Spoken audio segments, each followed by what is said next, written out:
اور جو لوگ اللہ کی آیات اور قیامت کو جھٹلاتے ہیں ان کے اعمال باطل ہیں۔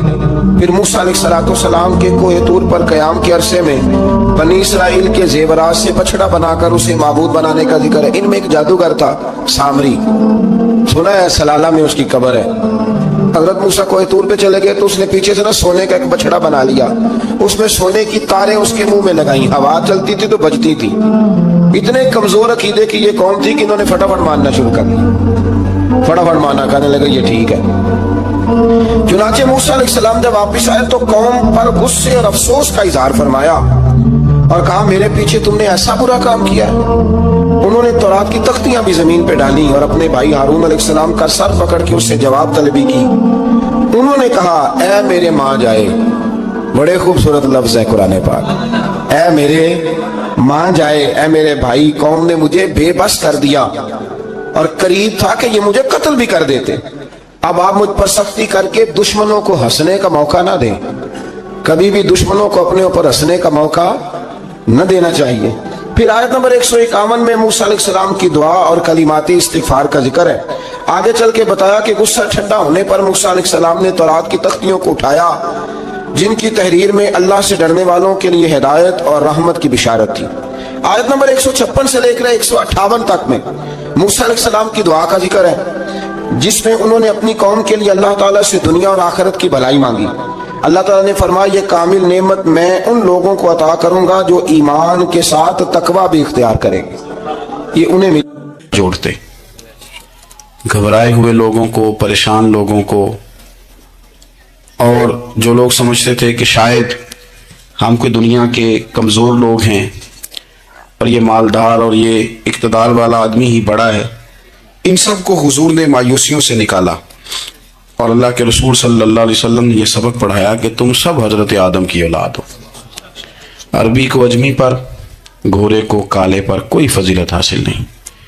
لوگوں کی ہر پریشانی حضور نے نکال کے ان کا رجوع ان کے رب کی طرف کرایا۔ ہمارے ہاں یہ ہوتا ہے کہ انسان کو پریشانی کوئی بھی ہو اسے سکون نہیں لینے دیتی، وہ کوئی بھی ہو۔ محفل میں کسی بندے کا بٹن ٹوٹ جائے نا یہ گلے کا، تو کوئی دیکھے نہ دیکھے اس بیچارے کی ساری توجہ بٹن پہ رہتی ہے، میرا بٹن ٹھیک نہیں۔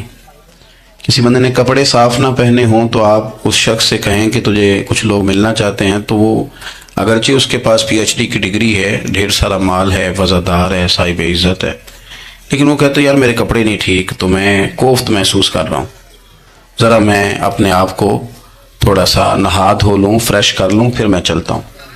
آپ کے ظاہری جسم پر ایک آدھ دھبا ہو تو وہ آپ کو سکون نہیں لینے دیتا، اور اگر دھبے باطن پہ لگ جائیں، بہت سارے دھبے ہیں جو باطن پہ ہوتے ہیں، مجھے جان لو، مجھے پہچان لو، میرا بھی کوئی نام ہے، میں بھی کچھ ہوتا ہوں، یہ بھی ایک دھبا ہے، ایک مصیبت ہے۔ اور میری عزت کرو، مجھے بھی کسی طریقے سے کسی نشست پہ جگہ دو، یہ بھی ایک دھبا ہے۔ یہ ہمارے ہاں، ہمارے ملک کے اندر سیاستدانوں سے لے کر مذہبی لوگوں تک الا ماشاءاللہ پروٹوکول کا ایک مزاج آیا ہے کہ بھی بڑی دشواری پیدا کرتا ہے عام لوگوں کے لیے، بڑی آزمائش میں لوگ آ جاتے ہیں۔ حسد کر لینا، کسی بندے کی نعمت کو دیکھ کے جلنا، یہ بھی آپ کو بڑا بے سکون رکھتا ہے۔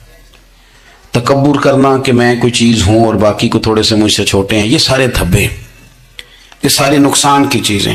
اور نبی پاک صلی اللہ علیہ وسلم نے تعریف یہ بیان کی، فرمایا ما حاک فی صدرک، یہ جو تیرے گناہ ہیں یہ تیرے سینے میں کھٹکیں گے، یہ تجھے بے چین رکھیں گے، یہ کانٹے کی طرح چبھیں گے۔ تو جتنے مرضی اچھے کپڑے پہن لے، جتنی مرضی اونچی جگہ بٹھا دیا جائے، اگر تیرے اندر کوئی روگ ہے وہ تجھے سکون سے نہیں جینے دے گا۔ رسول کائنات صلی اللہ علیہ وسلم نے نا لوگوں کی توجہ رب کریم کی جانب لگائی۔ حضور نے لوگوں کو بتلایا کہ تمہارا رب نا عاجزی کو پسند کرتا ہے، تمہارا رب سادگی کو پسند کرتا ہے، تمہارا رب انسانوں سے پیار کرنے والے کو پسند کرتا ہے۔ حضور سید عالم صلی اللہ علیہ وسلم نے ہمیں یہ سبق پڑھایا کہ زیادہ باتیں کرنے والے کو نہیں، اللہ سچ بولنے والے کو پسند کرتا ہے۔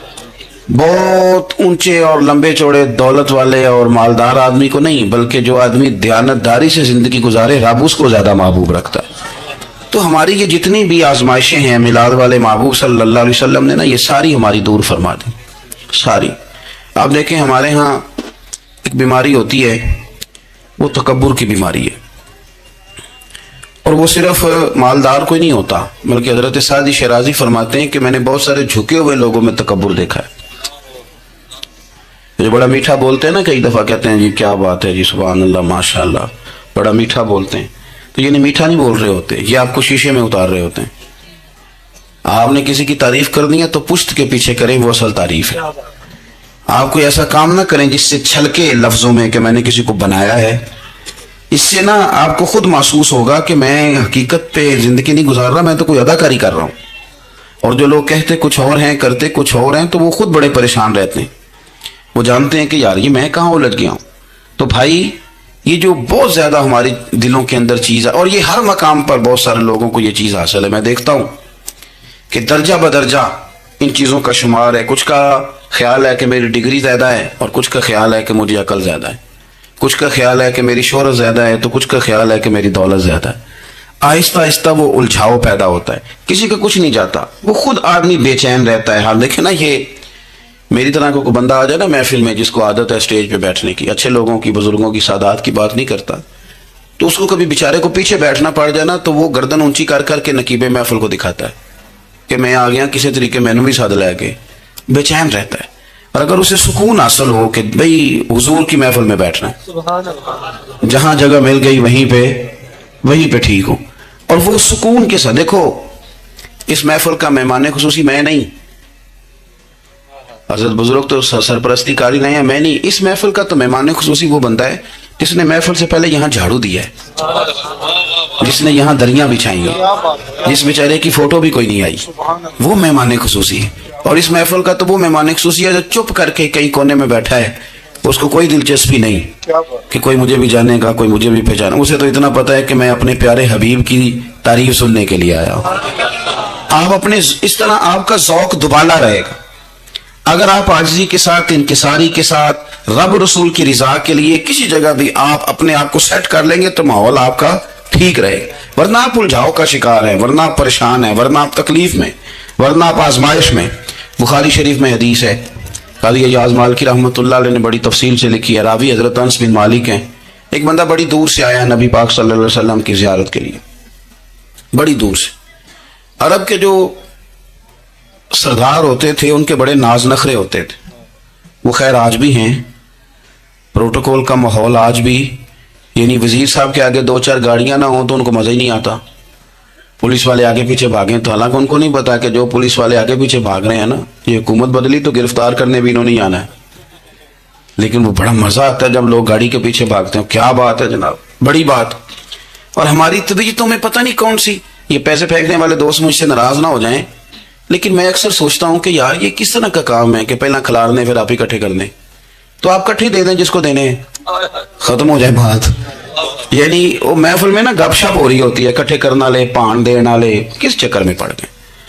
حضور غوث اعظم رضی اللہ تعالیٰ عنہ کی محفل میں شیخ یحییٰ نجار جایا کرتے تھے تو وہ کہتے تھے کہ ہم وہاں گنتے تھے آج کتنے بندوں نے توبہ کی، تو ہم سے گنے نہیں جاتے تھے، اتنے لوگ توبہ کرتے تھے۔ بزرگوں کی محفلوں میں توبہ کرنے والے گنے جاتے تھے، ہماری محفلوں میں پیسے گنے جاتے ہیں اور وہ پرچیاں دی جاتی ہیں۔ ایسا نہ کریں، اس سے گھٹن پیدا ہوتی، اور پھر جو نوٹوں والے ہوتے ہیں وہ فرنٹ سیٹوں پہ آ جاتے ہیں۔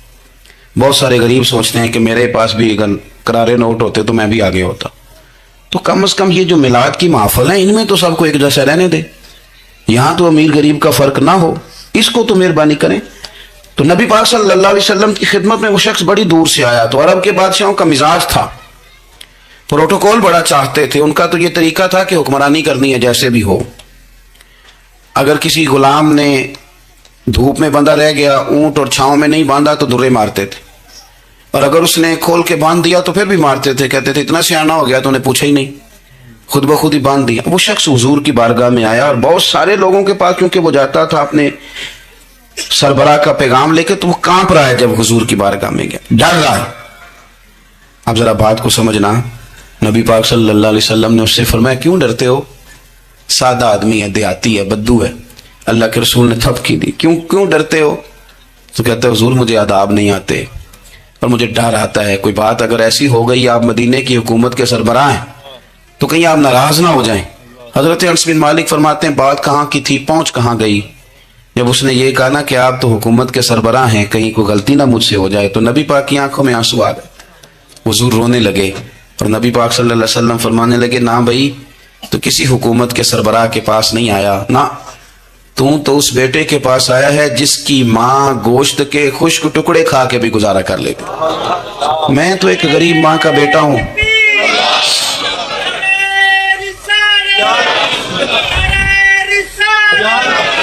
بھائی اگر آپ کا یہ ذوق بن جائے, دیکھو نا آج تو لوگ بھول جاتے ہیں نا, کپڑے بدل لیتے ہیں تو وہ سمجھتے ہیں کہ شاید سارا کچھ ہی بدل گیا. یعنی گاؤں سے آ کر پڑھنے والے بھول ہی گئے ہیں کہ کس کی ماں نے کتنا زیور بیچا. لوگ بھول جاتے ہیں چیزوں کو. اپنے ماضی کو یاد رکھیں, آپ لوگوں کے ساتھ پیار کریں, آپ لوگوں کو موقع دیں, آپ تھوڑی سی اور کوشش کریں اس شخص تک جانے کی جو آپ کو مایوس نظر آ رہا ہے, پریشان نظر آ رہا ہے. یہ ہمیں میلاد والے محبوب صلی اللہ علیہ وسلم نے درس دیا. ایک اور پہلو, حضور سید عالم صلی اللہ علیہ وسلم نے, ہمارے ہاں نا ابھی بھی برادری کی تقسیم ہے ابھی بھی, اور کچھ میں نے ایسے کمزور لوگ بھی دیکھے, یہ اس طرح کی حرکتیں ہارے ہوئے لوگ کرتے ہیں. ہارے ہوئے لوگ جو اپنے آپ کو سمجھتے ہیں کہ میں کوئی بڑا آدمی ہوں. بڑا آدمی تو اپنے اخلاق سے ہوتا ہے, اپنے کردار سے ہوتا ہے, اپنی سخاوت سے ہوتا ہے, لوگوں سے پیار کرنے سے ہوتا ہے. باقی یہ کہ بیٹھ کے کہانی سنانا کہ میں بڑا کچھ کرتا ہوں, تو جو کچھ کرتا ہوتا ہے اسے سنانے کی کوئی ضرورت ہے. ایک بہت سارے لوگ آپ تعزیت کرنے جائیں نا والد کے انتقال کے بعد, تو ان بیچاروں کو بتانا پڑتا ہے کہ ابا جی میرے بغیر دوائی نہیں کھاتے تھے.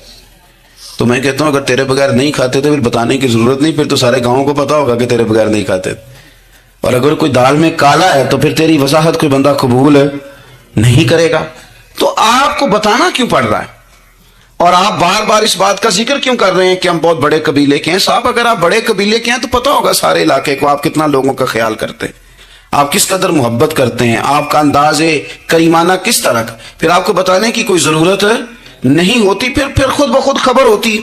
حضرت سیدنا ابو ذر غفاری رضی اللہ تعالیٰ عنہ, قبیلہ بنو غفار ایک بڑی شاخ تھی قبیلوں میں سے, جو لوگ اس زمانے میں مالدار قبیلوں سے تعلق رکھتے تھے, ان میں سے ایک بڑا نام تھا.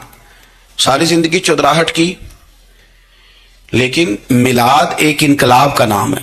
میں میلاد منانے والے دوستوں سے گزارش کرتا ہوں کہ آپ ہر سال میلاد منائیں, اور ہر سال میلاد کے بعد آپ تھوڑے بدل بھی جائیں, یعنی تھوڑے سے بدل جائیں. کچھ لوگ کہیں یار یہ داڑھی میں نے نا 12 ربیع الاول والے دن رکھی تھی, یہ میری میلاد والی داڑھی ہے. اور داڑھی رکھیں بھی نبی پاک کی مرضی کی. کس کی مرضی کی؟ ناراض ہو جائے جو میں ٹور چلا بس. کس مرضی کی جی؟ اپنی مرضی کے نہیں. داڑھی کا وزن کو نہیں ہوتا کہ پوری مٹھی رکھیں گے تو آپ کو کوئی دقت ہوگی, کوئی وزن نہیں. پوری رکھیں, جو حضور کا طریقہ مبارکہ ہے جو ہمیں ملتا ہے اس پر آپ توجہ فرمائیں. تو میں جو بات عرض کرنے جا رہا ہوں وہ میلاد انقلاب ہے. حضور سید عالم صلی اللہ علیہ وسلم کی بارگاہ میں آنے سے پہلے لوگ کچھ اور ہوتے تھے, اور یہاں سے ہو کے جاتے تھے تو پھر ان میں تبدیلی آتی تھی. میں سارا دن کرامتیں سناؤں نا کسی کو اپنے پیر صاحب کی, اور اپنے گھر میں بھی کہ میرے حضرت بڑے, میرے استاد بڑے, لیکن بیوی کے ساتھ اگر میں ترش لہجے میں بات کروں گا تو وہ کہے گی یہ سکھاندے نے تینوں پیر صاحب. دوست کہیں گے یہ سکھاتے ہیں آپ. تو آپ کی کہانیاں نہیں چلتی, آپ کا کردار چلتا ہے. حضرت ابو ذر غفاری رضی اللہ تعالیٰ عنہ فرماتے ہیں چونکہ میں چودھری تھا, سیدنا بلال حبشی رضی اللہ تعالیٰ عنہ کے پاس میں بیٹھا تھا. کسی بات میں بات آگے بڑھی اور بڑھتے بڑھتے بات شکرنجی تک چلی گئی. رائے کے اختلاف نے باتوں میں تلخی پیدا کر دی, اور جب تھوڑے لفظ اور تیز ہوئے تو میں نے انہیں کہہ دیا چپ کر, تو ابشن کا بیٹا ہے. کس کے بیٹے تھے حضرت بلال؟ کہتے ہیں جب انہوں نے مجھے کہا تو میرا دل بڑا ٹوٹا, لیکن میں نے ارادہ کیا کہ میں نے حضور کی بارگاہ میں نہیں عرض کرنی ہے. ہر بات کی ہم حضور کی بارگاہ میں شکایت کریں. لیکن میں جا کے مسجد میں بیٹھا, اور جب سرکار آئے نا, ارادہ نہیں تھا کہ عرض کروں گا, لیکن حضور کا چہرہ دیکھا تو دکھ میرا خود ہی تازہ ہو گیا. رونے کا بھی تو تب ہی مزہ آتا ہے نا کوئی اپنا ملے تو. فرماتے ہیں کہ میرے آنسو نہ بغیر اختیار کے چھلک پڑے, اور میں کھل کے روئے, کھل کے. قربان جاؤں محبوب کے بھی حضور نے پاس نہیں بلایا, بلکہ نبی پاک اٹھ کے خود میرے پاس آئے اور مجھے کندھوں سے پکڑ کے سینے سے لگایا. اور جب میں کھل کے رو لیا تو حضور میرے آنسو پوچھنے لگے.